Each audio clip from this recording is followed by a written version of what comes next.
and also stacking force. Stacking force is also very commonly found planar defects. I'm going to briefly talk about that one, but once I want to mention here, okay, you need to memorize. Free surface is also a plane defect. Why that? Think about that. If you talk, when we talk about the free surface of a metal crystal, okay, because inside, within the crystal, atoms will be surrounded by their neighboring atoms, right? But on the surface, they do not. They break their symmetry. Okay, they only bond with their neighboring one in the same plane and the atoms underneath them. There's no atoms above them. So therefore so free surface is also a defect, also a plane defect. So therefore it's very important that there is a whole area talking about the surface size, okay? So the reason for that is because the surface usually have a high state of energy. So that means they're reactive, chemically reactive. So therefore, as a chemical engineer, you should know, when we talk about the catalyst, you want them to be small. Why that? Because you want to increase their surface area. Why that is because when you have a higher surface area, you have more reactive size, right? So easy to understand. And also why we are interested in nanomaterial, nanoparticle like platinum or palladium, when we talk about using those as a catalyst. You want to make them as small as possible. The reason for that, once again, you want to increase the surface area. Right? When the particle getting smaller and smaller, they have the larger surface area there, and also they become more reactive.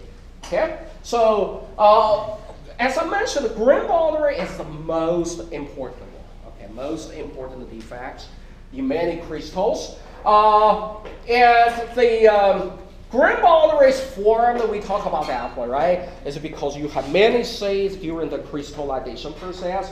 Each seed will grow into a single domain, but the different seeds could have the different orientation at the beginning. So later on, they could have a different, each of the grain will grow to a different orientation. So later on, between the neighboring orientation, you have the different domains. Okay, so, and also the grain boundaries, don't think they're just one atom layer seed. Just, the different grains just be separated by one atom. It's not true. Usually, see for example, from this kind of optical image, you will see they have a finite, line width. So usually, the different domains are separated by about 2 to 5 different atom thickness. Yeah? And very important, I want to mention again, atoms in the grain boundaries usually have high energy. So that is important, especially for the corrosion. Later on, when we talk about corrosion, we will talk about this one more time. Okay? So the atoms in the grain boundary, because they have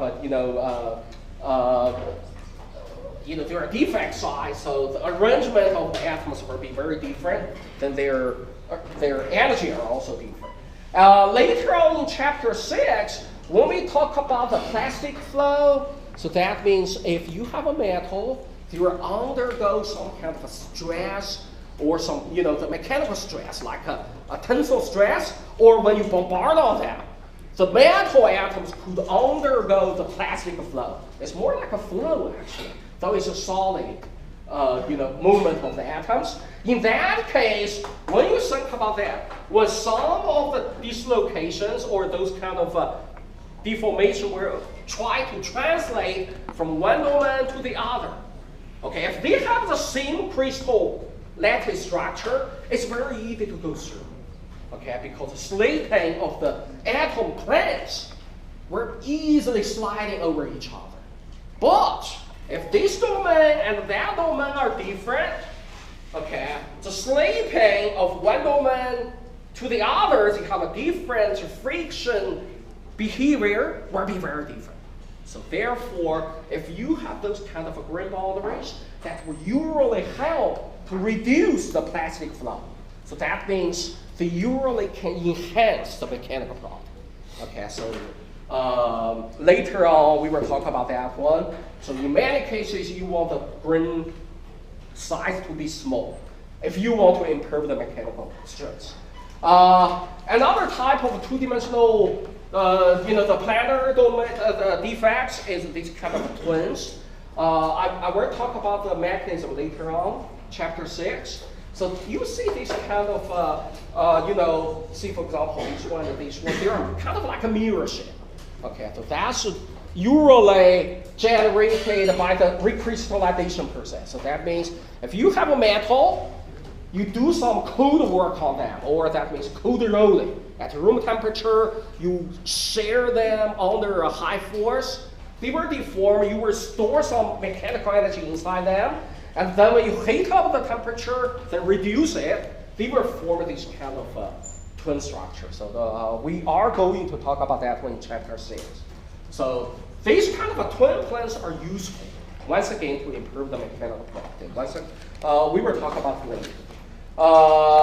And also, other types of planar defects, as I mentioned, could be a small angle or large angle tilting. So that means some of the crystal plane.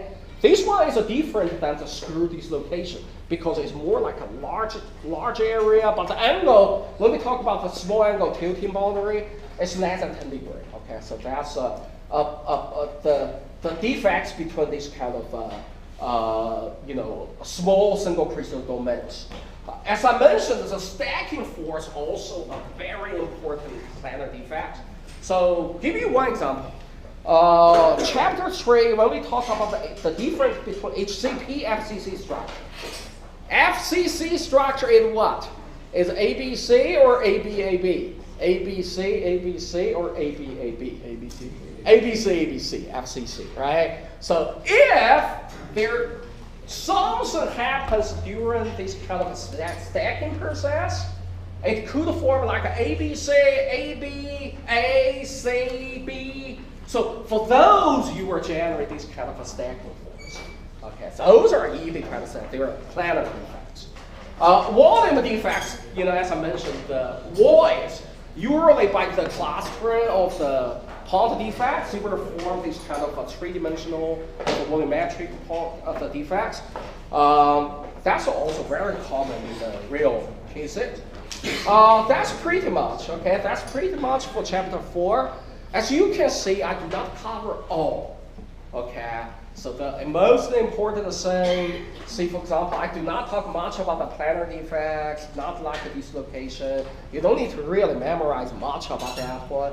But the grain boundaries, those are important things, okay? So I want to stop here now, and then we will be back at 6:05, and then I will talk about